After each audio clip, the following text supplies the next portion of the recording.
That's right, it's that time of the week again. It's time for Driving Maul on Loud Radio, where blokes judge rugby, 11 a.m. every Tuesday, Central African time. Sharky, you said you were on that one. Tapped it 2, my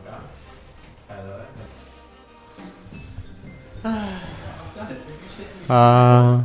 Well, I've been sitting here for the last 10 minutes. Not difficult. Anyway, He's turned himself off. Yeah. Brilliant. This is a circus. Correct. What's happening? How are you? I'm alright, man. Talking about circus, Super Rugby. Crikey, what the hell happened there this weekend? Quite a bit of a balls up, I'd say. And the thing is at least we can start Super Brew from like a level playing field on for this week. But what is it? 5-6 away wins? 6 out of 7. And very unlikely away wins for many of the guys. I mean, the Rebels winning away at Crusaders, the Cheetahs winning away at the Sharks were big ones. A lot of guys said the Stormers beating the Bulls was an upset. I didn't see it as such. I honestly thought the Stormers would win and win by 10-ish or so points. So it wasn't really an upset for me, but it was a great result. Yeah, look, we'll get into it later in the show, but that Stormers outfit against the Bulls, the way they looked in pre-season, you would have thought it would be closer. Anyway, it wasn't. No, but just going on to that, the Bulls looked like they had a decent driving maul, which is the normal thing for them. But they were terrible at scrum time, and that came through on Saturday. The Stormers dominated in the scrum and just picked them apart at everything else and put in a good maul of their own every now and then. They did, and we'll talk Super Rugby towards the end of the show. We'll discuss last week and the week coming up and injuries, etc. But first, on to Varsity Cup, and it seems Marty's like kissing their sister. They do, but both last week and this week, the draws were the draw last night especially was a come from behind kind of a thing, and I'm sure they'd rather kiss their sister than take a loss. That there was almost. I tell you, for the win they were playing in against, and for some of the decisions Picker made, I thought their fullback, even though he had a decent game, I thought he was very lateral on attack. He didn't attack straight in the line when he needed to, and they they could have scored more tries, and Marty's did well to hang in there. But aside from that, Picker didn't take plenty of kicks at goal for some random reason. Terrible. And then after Marty's come back, they get essentially over in the corner, only to have the ball knocked out of the winger's hands with time up on the clock, basically. And then the refs decided to reset like half a dozen scrums after the hooter. But at the end of the day, 26 all, second 4-try bonus point draw for the Marties in 2 weeks. After drawing against Tigers Ikes last week, where they came from behind to get the draw in that one. Well, they were leading as well. They did push it pretty hard. But I tell you, Picker, in terms of their game management, they'll definitely need to have a look at something. I understand that penalties are only 2 points, but they had an opportunity to move the score from 8 points, from an 8-point lead to a 10-point lead. Now that's 2 scoring opportunities that the Marties would need to do to win the game, and it was definitely a kickable opportunity, and they didn't take it, and they took a draw, and plus they missed a sitter of a conversion. And then the one that perplexed me was Marty's trying to run it out from their own try line with time up on the clock, where they've picked up the draw and the bonus point. It's like, just take your points and run. Instead, they tried to go for a try from the ends of the earth to try and win the game, and nearly coughed it up. Ended up with a charge down kick. Yeah, ended up not being punished for it. But 26 all the draw there. I thought they tried. I thought they gave it a chance, which we all want to see. But they were never going to kick it out and chase it down into that wind, and they were just running and playing into that wind and only having a 2-point advantage at halftime. I thought they did very well to draw the game. I thought they needed at least an 8 or a 10-point lead. So at the end of the day, a draw is not the worst scenario for them. It isn't. And interestingly enough, Picker haven't managed to beat Marty's in 7 years of Varsity Cup now. Talking about not being able to beat sides, Tuks have not lost to UCT in 4 years. And UCT did well to surprise. They did well to come back in that game because they were if I'm not mistaken, they were 21-0 down at one stage. They were catching a proper hiding, and then they managed to be in it with a chance to win it at the end. Surprise, surprise. Yeah, look, the scoreboard says they took a bit of a pounding at 6 tries to a 3, 39-24. But as we said, Ikeys haven't managed to beat them in 4 years. But interestingly enough, it was UCT's first loss on the road since 2013, after not losing in their title-winning run of last season. Shimla's got up over UJ 24-0 in Johannesburg, but the one I have to that talk was about, 0-0 at halftime, by the way. Yeah. But the one I have to talk about, which really befuddled me, because CUT, the newly promoted, playing against the NMMU Madibas. And Madibas at one stage were down to 12 men, ended up with 5 yellow cards, and still managed to win the game by 5 tries to 1 or 2, I believe. 34-13 the final score. But CUT couldn't score a point while they were down to 12 men. No, they didn't. And, of those 5 cards, 2 of them were an absolute joke. It was for a scuffle they went on, and the Pro Lechote, the referee, I thought he handled it very badly. He should have done a little bit better. For me, there was definitely, if there was one yellow card, it was for the prop and not for their captain, who basically just pulled the guy on the ground like a little pull at the collar, and Pro was adamant from the word go that was a yellow card, and he says there's possibly 2.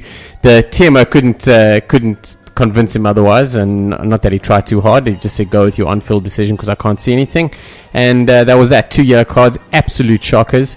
The other cards were all I thought they were all warranted. They were from being offsides and continuous ruck infringements, etc., professional fouls and stuff like that. I thought it was handled very well, and even though there were 2 men down, Pro sent off someone 2 minutes later after a team warning for a ruck issue, which is the correct decision.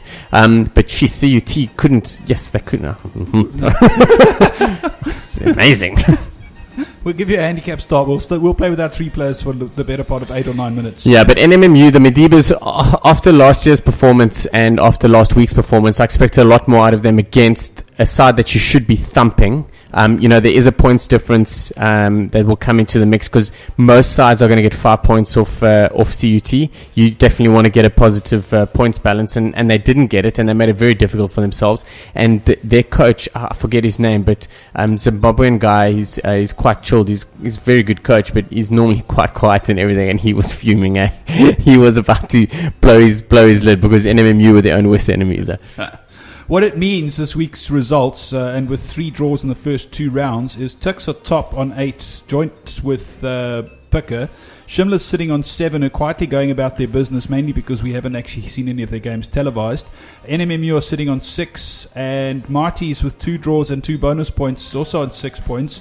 UJ sitting above Ikeys at this stage, and CUT bringing up the rear, where I have a suspicion they'll stay for most of the season, if not all. Yeah, they're not gonna change. There's no doubt about it. There wasn't too many of their players that really stood out for me in the game. So yeah, I think that they'll be lucky to get a win this year. On to the USA Sevens, and the Blitzbokke just couldn't make it 3 on the bounce in Vegas. Instead, they came unstuck against the very up for it and eventual champion Fijian side, who challenged superbly on just about every restart, not helped by 2 soft yellow cards. A lot of people saying who's refereeing this game, Steve Walsh. I personally didn't think there was anything wrong with either card. Definitely worth. And there are 2 senior players. One was our captain, Kyle Brown, and the other was Frankie Horn. We lose those 2 guys in one game, and we're in trouble. And we haven't played well for 2 weeks, and we're lucky to get 2/3. And then Kyle chucking an intercept pass as well at one stage. Yes. To be fair to them, though, the Blitzbokke did claw their way back into the game. They ended up losing at 24-19 and were on the attack from the restart with time up on the clock. Fiji beat New Zealand 35-19 in the final after the Kiwis had played in a cracking semi against the USA. Madison Clark picking up a couple of tries for the Yanks. Madison Hughes, sorry. Fiji now joins Samoa, and South Africa is the only winners in Vegas. Bit of a bogey tournament for the Kiwis. I tell you, there's something I want to talk about, and I've noticed it over the last 2-3 tournaments. Is when Fiji play New Zealand, there is always the Fijians. It's almost like a red haze goes over them. They're dirty in their group stages. When they played New Zealand, there wasn't any issues. I mentioned it and nothing happened. But in the past and in the final, there's issues. It's almost like it's a personal battle, which I'm sure there's a lot of history between the sides and the countries. But the Fijians play rugby that's not the way that they normally do things. So but anyway, to get a win, and I tell you, South Africa not playing well, to get 2/3 is pretty. To get 2/3 finishes is pretty decent for a side that's playing badly, and we just need to pull it together for Hong Kong. We do, and Hong Kong's in 5 weeks. Interesting enough, the Box thumped the US 35-0 in the fourth playoff after playing to that very entertaining 19-all draw in their pool game. After aeroplanes were flying over? Amazing. The Americans took it to another level. The Millennium Stadium was put to shame. Now we've got a 5-week break until Hong Kong. Just to touch on the overall standings, New Zealand not winning this tournament meant South Africa hold on to their first place in the overall log, but the gap has been closed to 5 points. Fiji close in on them. They are a further 2 points back, and then Australia and England are fighting it out for that fourth place for the automatic Olympic positions qualifier in 2016. But we've got Hong Kong, Japan, Scotland and England left on the tour. There's 4 tournaments and it is going to go down to the wire. And talking Japan, we've picked them up in our pool for Hong Kong, along with France and Argentina. Another fairly soft draw for the Blitzbokke in the pool stages. Yeah, Argentina can roll you. The French are the French, and we should work Japan, but they're playing almost at home, so it should be fun. But essentially what I'm saying is they've managed to avoid Fiji, New Zealand, England and Australia for, I think, the second or third competition tournament running. Fiji, Canada, Samoa, Belgium are the other pool of all people. Yeah, they get Belgium every year. They put in like a wild card for Hong Kong, and Hong Kong's an extended tournament because the winners of the sort of second tier countries, the winners of that will then be included in the sevens for next year. So it's quite a big tournament for many guys. And it's also, I think it also works as an Olympic qualifier, pre-qualifier, and maybe even World Cup. And the 40th year that they've had Hong Kong sevens. So I was one when it started. And then USA, England, Kenya, Wales are the other pool, with New Zealand, Australia, Scotland and Portugal drawn together. It was thoroughly entertaining. Vegas always does seem to put on a show, and the only cuck thing about it is the American commentary. Yeah, well, listen, you've actually just got to learn to deal with it, and I find it quite entertaining. I enjoy the sort of the way they talk about it and try and explain things and bring in their own American sport phrases and stuff like that, and it's entertaining. And dingle, dangle, jangle, shit like that. But I tell you, USA looking pretty handy in the sevens. They've got a good core of guys together, and hopefully they can run that through the 15s, because the Americans will be a massive powerhouse in the future if they can just get a little bit of people to watch rugby. They pushed New Zealand in that semi-final. They took an early lead, and then gave away a few soft tries. Yes. But they certainly had the crowd behind them. But they're now 0-28 versus New Zealand in sevens history. Yeah, that will change. I'm telling you, in the next 2 years, we'll definitely see USA beating New Zealand in the sevens. But one thing that can be said is the Vegas sevens smashed all their records. They're 40% more people through the doors or through the gates for the actual tournament, and also their broadcast schedule was huge. So they if they carry on this upward curve, USA Rugby will be a force. And I know we've been saying it for a while, but in the next few years they'll start causing some upsets. Hopefully. Either way, the World Sevens Series is carrying on, and as we said, it's a 5-week break before they move on to Hong Kong, followed by Japan the following week. We are going to take a break. When we come back, we're going to talk Six Nations, and then we're going to move on to Super Rugby. You're listening to Driving Maul on Loud Radio, where blokes judge rugby.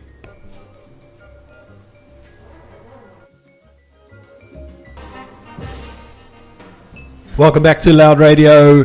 It's time for Driving Maul. And Sharky, it's time to talk Six Nations. I didn't watch a hell of a lot of it, but what I can tell you is the average tries per game has gone from 2 to 3. Yes.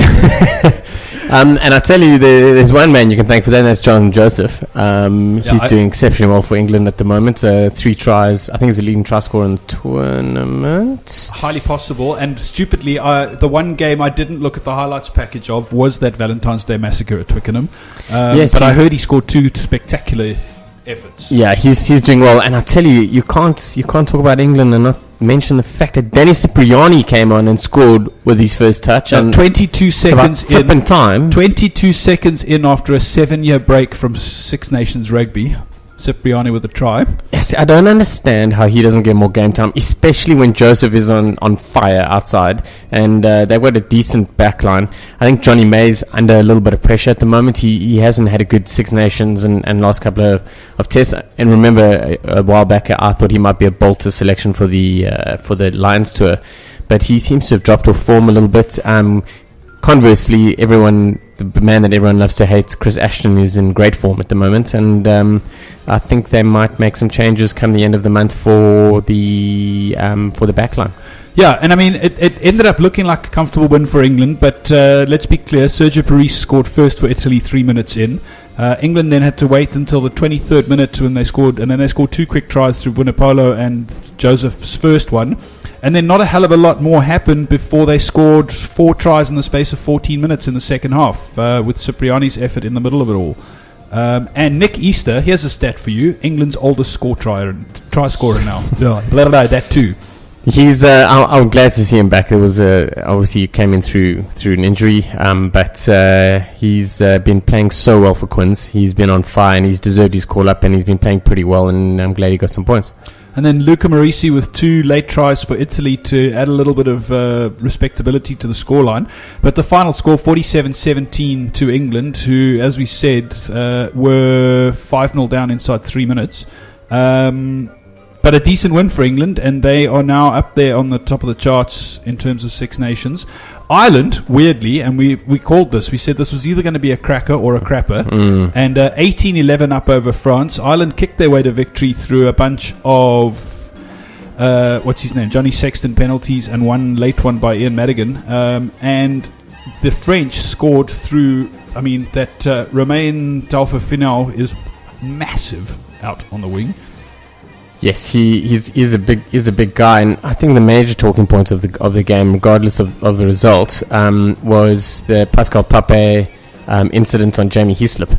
Yes, and Heaslip's fractured vertebra or something. Yeah, out for the season. Well, for the Six Nations season. Yeah, I don't think he'll come back for the Six Nations. They're going to definitely want to keep him in Cotton Wool ahead of the World Cup. But Pape last night, he was only cited yesterday, or about. He was only cited after they found out what was wrong with Heaslip. I thought that he's going to be under quite a bit of problems for that. But yellow card for him, yellow card for Best. A few minutes later, and there's the French pushed the Irish, but the big game is the next fixture. It is and France came back into that because the Irish, as we said, they ticked it over. They were 18-6 and up, Sexton also took a massive knock to his pip running into Bastero. What else are you going to do running into that thing? Yeah, that was. He almost looked like he took a crash ball against the man. That's just silly. He's clearly still concussed, but anyway, coming off a concussion break and to smack his head, I think he got a few stitches and stuff like that. There's a bit of an issue there. There was talk of him. Why isn't he playing with a scrum cap, etc., etc. But anyway, it took a massive knock on his pip, and we'll wait to see what happens. And then Sunday, we chatted about it last week. We said Scotland have the ability to cause an upset in the Six Nations, and at home as well. And look, the scoreline flatters to deceive a little bit because Wales ended up winning 26-23, but Scotland scored a late try to bring it closer and then missed the conversion. They could have actually lost this one by 1 point. But another sighting for dangerous play coming out of this one, Finn Russell on Dan Bigger. I believe he took him in the air with no arms and all kinds of... Yeah, he was running at the ball and then he looked at Bigger, who was in the air, and realised he wasn't going to make it and turned his back, so just cleaned his feet out. It is dangerous and he'll probably get a couple of weeks ban on that.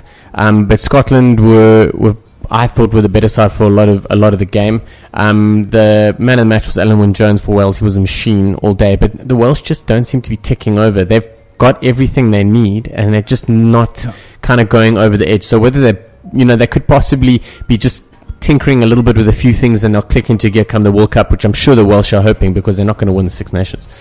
Not helped by a yellow card for Jonathan Davies, and in fact, I believe they were 19 points to 18 up at one stage, were Wales, before Davies came back and scored the try that took the game away from Scotland.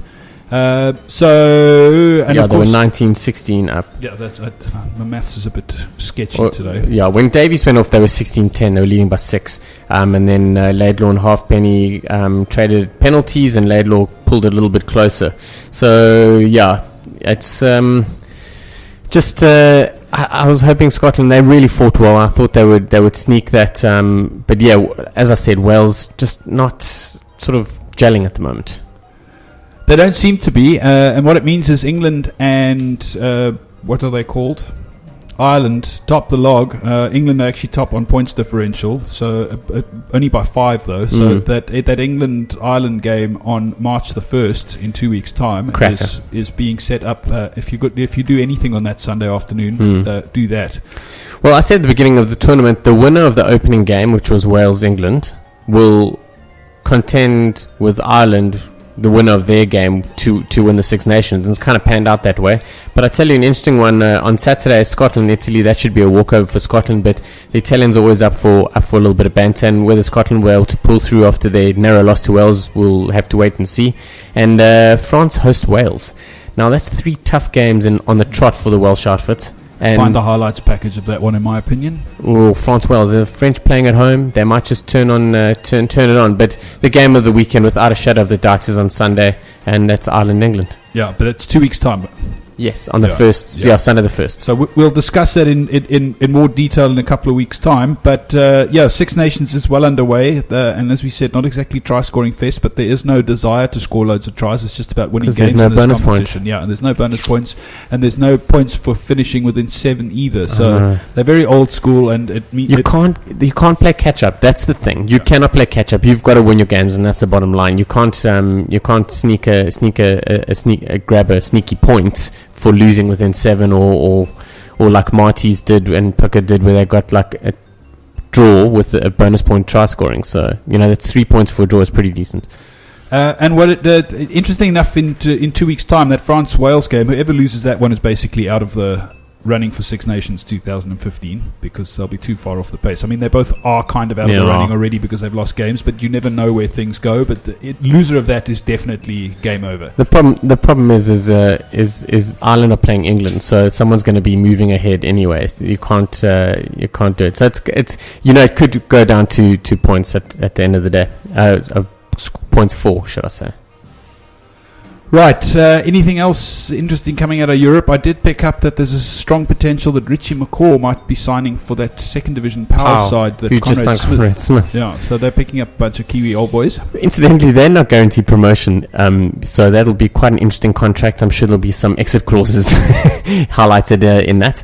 But the only thing outside of Europe is top 14, the Premiership and Pro 12 are all back in action this weekend with full international squads. Whether they play or not's another story. But a couple of sides played without the internationals and an opportunity to gain some ground. But everyone's back to level playing field this weekend. Yeah, the one that was played that is well worth talking about, in my opinion, was the Sarries Bath game, which I believe Saracens won quite comfortably in the end. They did, and I tell you, for the fact that the internationals are missing, they both fielded fairly strong backlines. They did, but the thing that stood out for me, and if you haven't seen it, go try and find it on YouTube or Twitter or wherever you like, is Chris Ashton absolutely owning Sam Burgess. Yes, Sam Burgess was heavily involved, and I think he's kind of gone from that high peak of entering rugby union, and now he's kind of settled, and now he's working on his game a little bit. But that was a very interesting game. I mean, Ashton, Burgess, Barrett, Rocket and Gooney, all those guys that are not involved in the international setup who are all pretty decent. Have you seen the hit by Ashton on Burgess? But welcome to top class rugby, sunshine. Yes, Ashton's known to put in some big ones and catch a smack afterwards. You can ask Tulagi.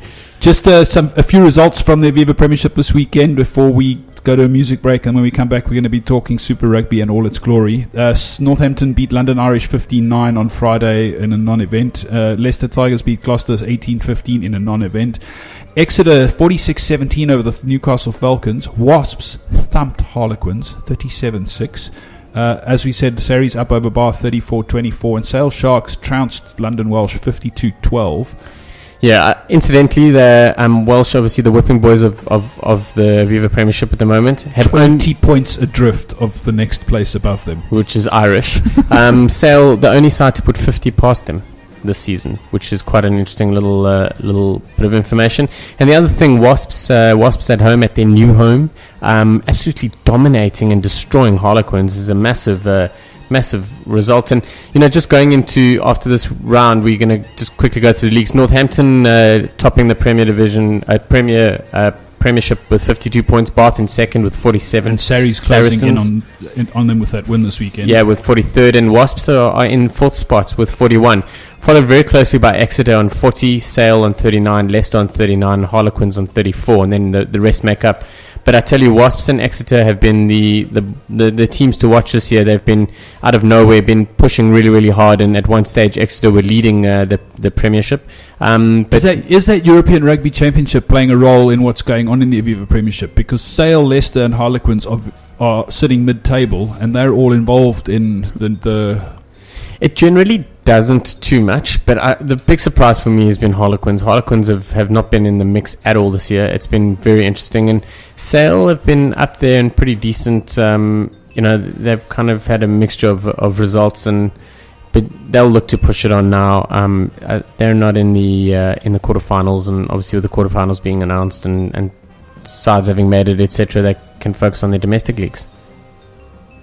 Right. You're listening to Driving Maul on Loud Radio. We're going to play some music. When we come back, we're going to be talking about Super Rugby and all its upsets, and how Super Brew basically was a non-event this weekend. Whatever.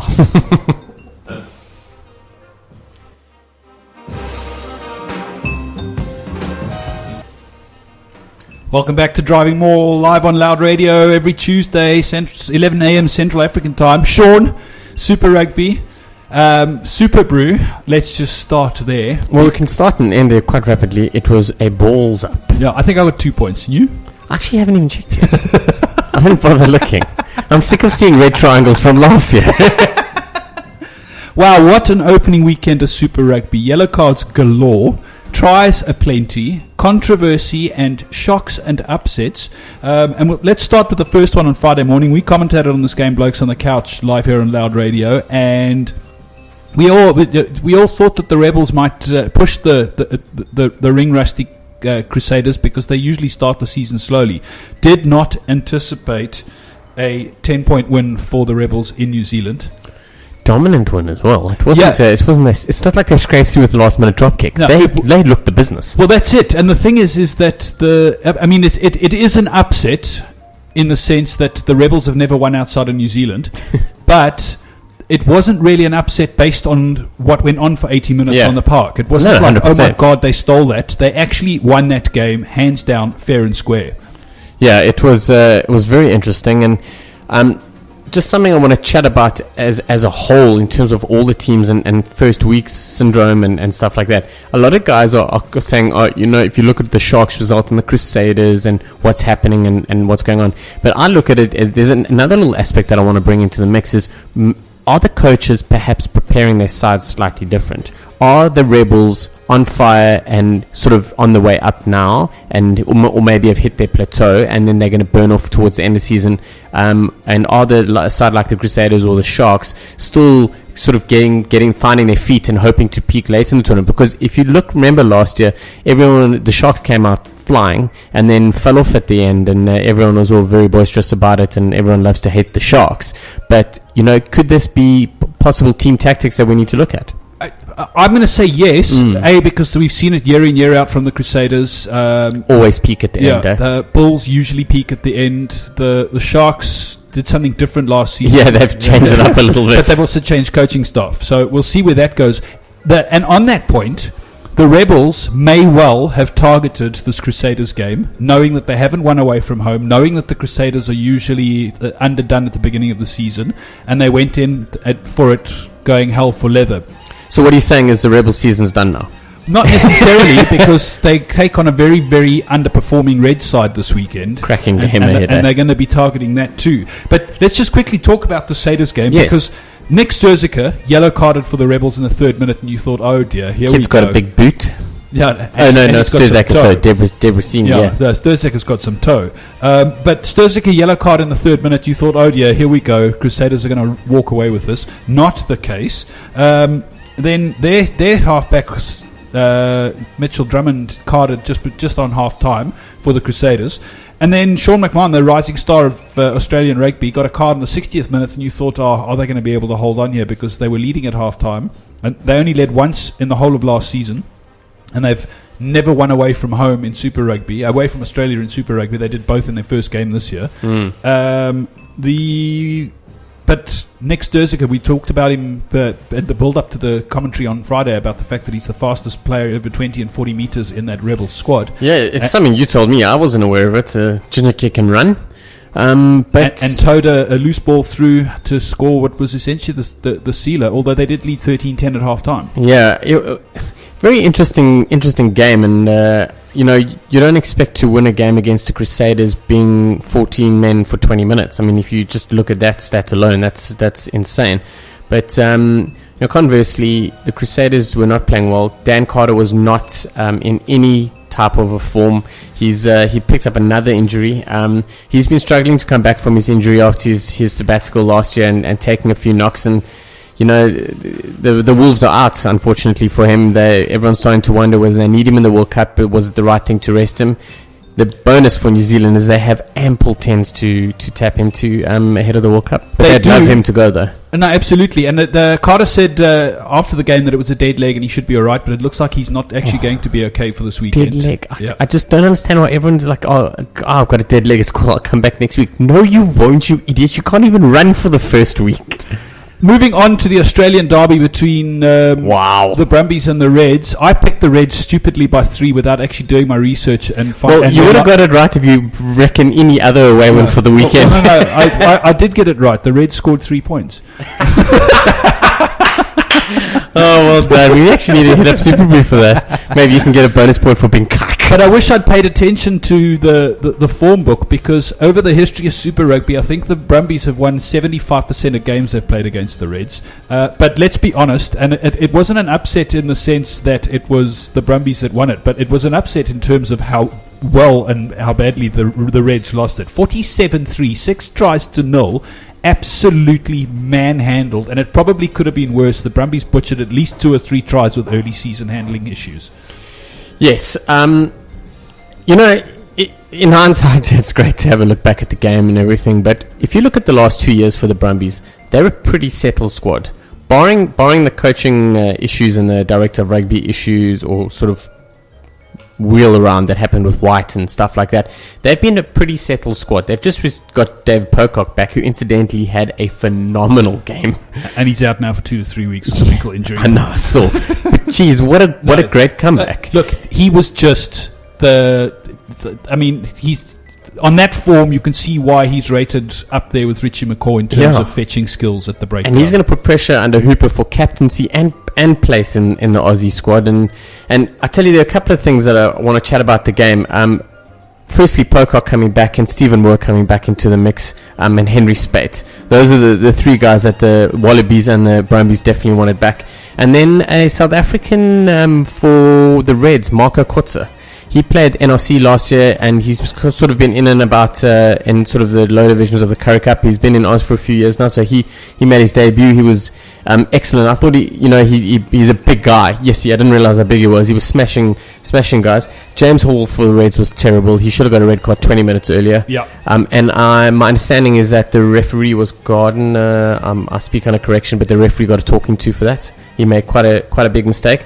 But the big thing was the bullshit chronicles of Lyndon Bray at it again. Yeah, early in the season. No, but the ref actually got a talking to. It's not like he came out publicly, and apparently he got a bit of a rap over the knuckles. But Hall's free to play. He's been cleared of stamping on Richie McCaw, but Nick Sturziker's picked up. Are you sure? Yeah, he's free to play. But Nick Sturziker's picked up a suspension for 1 week. Yeah, for standing on Richie McCaw's jab side. Yes. Will Genia was terrible. I said so last year. I wasn't happy with him being brought into the Aussie squad so soon. He really had a bad Super Rugby tour last year. He played one NRC game. I thought, he's under a bit of pressure. And Nick White showed exactly why he's the number one choice with a little nutmeg through getting his legs to score a try at the end. And Carmichael Hunt has a bit to do to convince. Yes. Carmichael Hunt, it wasn't helped by playing in a side that was just so badly underdone. It was ridiculous. And having distribution from Genia, who was in no form at all. But Hunt, he put his hand up, and I take my hat off to the man. He wanted to get going, but it's a lot to learn, and he didn't have the greatest platform to give it a go on. So it was tough. But Samu Karevi, man, is a beast.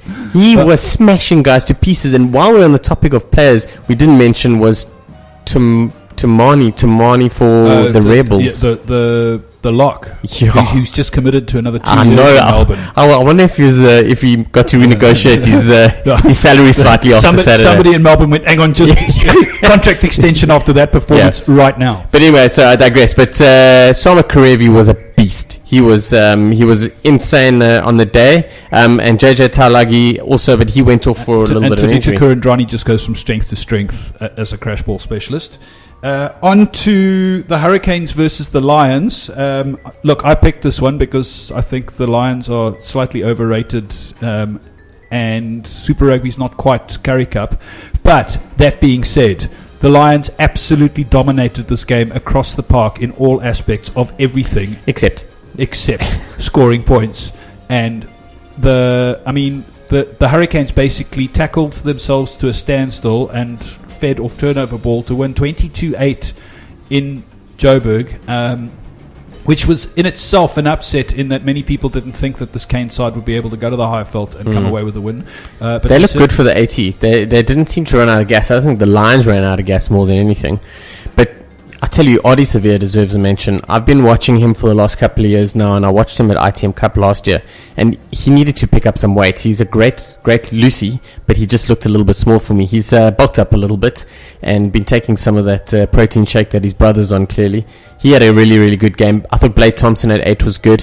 But if you look at their backline, TJ Perinara, Bowden Barrett, Julian Severe, Ray Lilo, Conrad Smith, Corey Jane, and Jason Woodward, who incidentally from the Rebels was in excellent form, but they hardly used their backline. They dominated the Lions up front, which you don't get to say often. And I just thought, Boshoff missed a couple of crucial kicks, and Cronje was under a little bit of pressure, but Howard Nisi showed some good signs for me for the Lions. On to the Chiefs Blues on Saturday morning, and the Chiefs charged into a decent lead in this with two really well taken tries by their wingers. Then Ihaya West basically kept the Blues in the game by knocking over penalties left, right and centre. Final score there was 23-18 to the Blues, to the Chiefs. But the Chiefs, I really thought, oh my word, here we go. This is going to be 30-40 points for the Chiefs. They looked like they'd get a bonus point win the way they were scoring tries. The Blues then obviously pulled finger and decided that they would sort their defensive lines out and basically tried to claw their way back into the game, but not enough. Picked up the loser's point with the Chiefs, as we said, winning 23-18. I thought Sam Cane was really good for the Chiefs, but the two stand-up players for me were the backline players. Damien McKenzie, Super Rugby debut. Yeah. I watched him for the New Zealand under-20s, and I watched him in the ITM Cup. Very handy, and he stepped up to Super Rugby with ease. In the under-20 World Cup, was he playing fullback? Marty, his brother, was also playing. Marty right. McKenzie. Damien plays 10 and 15. I can't remember in the under 20s. I can't remember exactly where he was. Second player for me and a man that was a machine was Sonny Bill Williams. Welcome back to League. Welcome back to Union. Thanks very much. He's taken some high balls and he's danced around a few people and popped some chicken wings. Yeah, it's the distribution skills. It's down to the boxing training, in my opinion. You know, the spatial awareness, the speed of hands in close quarters. They really should be doing speed bag training on all inside backs, in my opinion. Why you gotta be like that? Do you know how much it hurts? What? Bloody lock forwards, look at you, eh? You don't even know how to pass the ball. Shut up and go do some work and pass the ball. I just have to run into the amount of times I find UX in the back line, you should learn. Another yellow card in this game, though, and so far that was 1, 2, 3, 4-5, and of course Hall was turning into a red 6. That's 6 yellow cards in the first few games. On to another shock, and look, I called the Sharks to win this by 1, and because I wasn't sure who would win it, because the Cheetahs, as we said on the show last week, are quite capable of causing an upset in Durban, but a bonus point win in KZN is just it ranks up there with an upset of the weekend, in my opinion, especially given the Sharks setup. They did lose Bismarck at the beginning of pre-kickoff, which doesn't help. You can't lose your first choice hooker and your captain at the start of the game. Patrick Lambie looked pretty decent again at 10, and the Cheetahs had to hold on towards the end with the Sharks pounding away at their line for the last 3 or 4 minutes after making a comeback. Sharks, in fact, led this one quite comfortably early, and then it just went pear-shaped. Not helped by a Kyle Cooper clearance kick from his 22 that Willie Brits has taken centre field in his own half, run 40 metres through the on-rushing defence, inside to Sarl inside to Francois Fenta, and the bonus point try. Yeah, it was interesting. I tell you, and obviously the Springboks lost Tendai Tarira and Lut de Jager early on in that game with some injuries, but the Beast is back early, and Lut is out for 8 weeks. Yeah, 6 to 8 weeks. Yeah. I thought Willie Brits was unbelievable. I really thought he had an excellent game, and the man of the moment for me was Joe Peterson. He moved to 10. Everyone undernought. I was one of them. You know me. I'm a position player kind of a guy, and they've picked him up and wanted him at 10. He was a 10 at school. Sarl Pretorius was also evolved his game slightly and worked a little bit more. But I thought, and Michael van der Spey, ex-Stormers boy at 12, but also the man for the Sharks for me was Moritz Botha, and everyone's been running the man down since he's moved, but he's been a machine. He was a machine against Toulon, he was a machine against Cheetahs. He's an absolute beast. I won't deny that. And Joe Peterson, I mean, it was an all-round performance as well. His kicking out of hand, his place kicking, his general distribution skills, it was pretty decent. And as we said, bonus point win for the Cheetahs in Durban. Massive. That's a great result for them. Talking about massive and great results, the Stormers absolutely pulverized the Bulls pack at Loftus. I know everyone's going, yeah, but the Bulls scrumming was damaged. It doesn't help to lose Werner Kruger early on and have Trevor Nyakani switch sides, and then somebody has called them the strawberry vanilla chocolate front row of the Stormers. I saw that. Absolutely dominated them, but it was the driving Mauls. It was at ruck time. They absolutely smashed them. Elstedt and Michael Rhodes pulverizing bodies left, right and centre. Dwayne Vermeulen running outstanding angles for his try. Dylan Lades a bit of pace to get a charge down and under the sticks, but the Bulls never really in it. Pollard kept them in it with the odd penalty, but superb work by a Stormers side that had 6 guys on Super Rugby debut this weekend. Yes, that was the big thing for me, and I think 13 Springboks. Yeah, they had a good balance. I think the Stormers, that's a good balance and a good setup. But the Bulls at home are not what they used to be, and Stormers are happy to go there and win. A bit of a concern for South Africans in general. Honor Botha out injured again. Werner Kruger also out injured, and William Small-Smith. Yes, and I tell you, there was a shot of Victor Matfield on the weekend where he looked like he was feeling it already. Looked like he'd gone through a whole season already. So he's going to be interesting to see how he copes for the year. And the Bulls are now struggling to find front rankers for this weekend because Deon Greiling isn't expected to be back this weekend, and they're basically short of props, and they quite clearly aren't confident in their Junior World Cup prop that they had on the bench because they switched Trevor to the other side of the flank. Is he not too young to play Super Rugby? No, he was on the bench. Oh, sorry. Yeah, my bad. But instead of bringing him on when Kruger got injured, they moved Nyakani across, and he just got pounded. So why not bring on the specialist in the position rather than a guy that doesn't really play there that often? Anyway, they didn't. I tell you, for the Stormers, Vincent Koch was unbelievable. He's my understanding is it's a loan agreement with the Stormers from the Pumas. I don't think he's signed. I think it's just for Super Rugby. Yeah, and I was worried about the Lucies heading into the game. I thought with Elstedt, Rhodes and Vermeulen, I thought they might have too much bulk and not enough speed. I thought one of them could have been a little bit of a smaller, quicker guy. That didn't matter because they were smashing them to pieces. Nick Groom, quite handy, but Damien de Allender for me was the guy. I'm a big fan, it's no secret, and he stepped up to the plate in the 12 jersey and took the Springbok pairing of Jan Seffontein and JJ Engelbrecht to task. JJ Engelbrecht lucky did not get a longer suspension for that smash on Nick Groom. Yeah, diabolical. My word. And he's got an off. It was late. It was a shoulder charge, and it was high. And he gets an off-field yellow for it. Nothing else. Yeah, shocker. Jürgen Fischer, he was okay last year. He's never been a star player for me, and he was under a bit of pressure. But the Stormers the Bulls can go back and learn a little bit. Personally, I'd like to see more of Kurt Coleman on the field, and Bongi Mbonambi against his old side was a machine. He was a man possessed. Yeah, no, it sounded like he had a very good game. Guys saying that he's going to definitely be contending for the starting jumper at 2 for the Stormers if he keeps playing like that. He might leapfrog Scurra into Springbok contention, I feel, if he carries on. I've always been a big fan of him, and he's a little flippin' running muscle that he's a machine. Now, on to the upset of the weekend. Marcy, turn the radio off. Yeah. But before we get on to Marcy, aside from Marcy, a 4-try bonus point win for the Force in Sydney over the reigning champions, and they were good for it from start to finish, and it could have been worse if Marcel Brugge had just dived on the ball instead of tossing it into the crowd. Marcy, I feel he has done so well in the lead up to that. Marcy gets through so much work on the field, and he was playing on the wing, and his preferred position is centre. But he got a great charge down, and the option was either to fall on it or try and scoop it up, and he went for the scoop up option, and it scooped up very high, and he didn't score, and it's such a bummer. And it was the opening score of the game. As I asked you on Twitter on Sunday morning, did he have money on someone else for first try? There's quite a likelihood of that. But I tell you, and I just wanted to say, I picked the Force to. I didn't pick them on Super Brew, which kind of contradicts what I'm going to say now. I must actually learn to actually kind of stick to my guns. I also picked Force as my... But I thought the Force would upset the Waratahs, but does it not count because I picked everything else so wrong before? Well, look, the Force is my side that I've picked in a little wager we've got going on with the Twitter personalities, and I think they're going to be the fairly high finishers this season after the way they performed last season, if they can just keep it going in terms of the continuity. But yeah, 4-try bonus point win against the Waratahs. But Rob Horn picked up a couple of tries for the Tars to add a bit of respectability to the scoreline. But in truth, they were never really in it.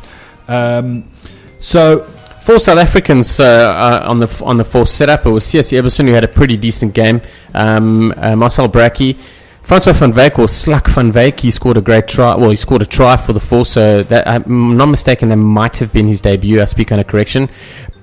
Brynart Stander, and Alcock as well, Chris Alcock, who started because of the injury to Hodgson. He had a pretty decent game, but Adam Asher Cooper was a little bit off point for me on Saturday. He made a couple of bad decisions, but yes, the Force went out and dominated, and they're carrying on from where they not really ended, but where they sort of with their season last year, where they had such a good season. And young Van Wyk was on the park because Peck Cowan picked up what looked like a rather serious injury. He was stretchered off in neck braces, and there was a pretty long delay while they got him off the park. But he tweeted from hospital to say there's nothing wrong with him. He'll probably be right for this weekend. He's trying to convince us for the coach. What it means is Brumbies are top on points differential quite comfortably. Cheetahs second. Force, because they are the second Australian side, are in the first qualifying spot and not third, where the Hurricanes are, because they had the best points differential after winning in Joburg. I can't see that log looking much like that towards the end of the season, but you never know. The Rebels actually were leading Super Rugby at one stage. Yes. Things that will never happen again. So, on to this weekend's games. It's Chiefs, Brumbies, Rebels, Tars. We will be covering those games live here on Loud Radio with Blokes on the Couch commentary with balls. Trying to pick winners of these games in advance, I've decided is a little bit all over the place. So we might actually do that on Friday morning instead. Well, we'll let you know on Friday morning. We'll have a little think about it and bang it out on Twitter. I have a suspicion that the Brumbies will come unstuck without Pocock against the Chiefs in New Zealand. And I think the Rebels will be up for it, and I was wrong. They're playing the Tars this weekend. They'll be up for it at home against a Tars side that'll be hurting and could well sneak possibly face a backlash. Yeah, so it's either backlash or they'll ride the crest of the wave and sneak a narrow win. The Bulls, I was going to say, should get up over the Canes, but now that I'm reading about their lack of front row forwards, I have how well the Hurricanes compete up front. Absolutely. So I might actually change that to a Canes winning comfortably. I have a suspicion the Satyrs against the Highlanders. The Highlanders will be undone because they haven't played yet, and the Satyrs there's no ways they're going to lose 2 in a row. in Super Rugby in the South Island Derby. Without Daniel Cotter at fly half, not really going to be missed because he was utter toilet on Saturday. That he was. I'm glad I don't have to pick that game right now. And then it's the Force versus the Reds, and I think the Force will smash the Reds in Brisbane. Yeah, the Reds are missing a number of high-profile players. Quay Cooper, he's out for a number of weeks. James O'Connor and Thompson are back this weekend. Oh, that's what I wanted to find out. Okay, so they're back this weekend. They're so they're going to throw more turmoil into the mix. Let's just add some more cuck and stir the pot. I'll probably back the Force on that one, but it should be an interesting game. And the Reds at home, and Queensland faithful don't like to get beaten. They don't. And then talking about not liking they being used to beaten, it is the Stormers will be playing the Blues at Newlands. Blues travelling. And they arrived yesterday. I saw Steve Luatua might have tweeted, "Hello Cape Town, how are you?" I have no doubt that the Cape Crusaders will be out in numbers supporting the Blues, as they are wont to do. But I still think the Stormers will be just too good. Francois Herbert sounds like he's back from injury. Sia Khaleesi is floating around in the mix. And the Stormers are making Newlands back to what it used to be. That awesome place where you go and you get beaten. As long as they get rid of the durst with the microphone every time points are scored, I'll be happy. Okay. So anyway, Newlands is a tough place to go now, and they've built it up over the last 2-3 years since they won their first Currie Cup, and not first, but the most 2-3 years ago. That first one in 11 years, and I think the Blues are going to be under the pump. I think so too. I think double digits in terms of points differential for the Stormers. Sure. 11 to 12 points. Sure. Really? Yeah, I have a suspicion. It's a long distance to travel for the Blues. They've lost a game. It's their first game in South Africa. They usually come good in the second, so we'll see what happens. And then I have a suspicion that the Lions are going to be absolutely trounced in Durban. There is no way that Gary Gold, Bismarck du Plessis and the rest of the Sharks are going to take 2 embarrassments in a row against the Cats at feline opposition. Yeah, and Bismarck back this weekend, and I agree with you. I think as much as the Sharks lost and the Cheetahs played well, the Sharks, they showed promise, and they really looked at business. They just couldn't connect it together. But I think the Lions are going to be in a little bit of trouble. Cannot believe I just dropped that pen and wrote all over my shirt. That is just world class. Folks, you have been listening to Driving Maul live here on Loud Radio, where Blokes judge rugby. We will be back on air for commentary with Balls with Blokes on the Couch Friday morning, 8:20 a.m.ish live from my couch. Please, can you make sure there's coffee this time? This time? Yeah, lots of. I want to snap my fingers and make sure the coffee comes. Fair enough. Then bring your own. Boom. Sharky, it's been awesome. Enjoy the rest of the week's build up to Super Rugby this weekend. As we said, there's no sevens, there's no Six Nations. There will be more Varsity Cup next Monday, which should be interesting.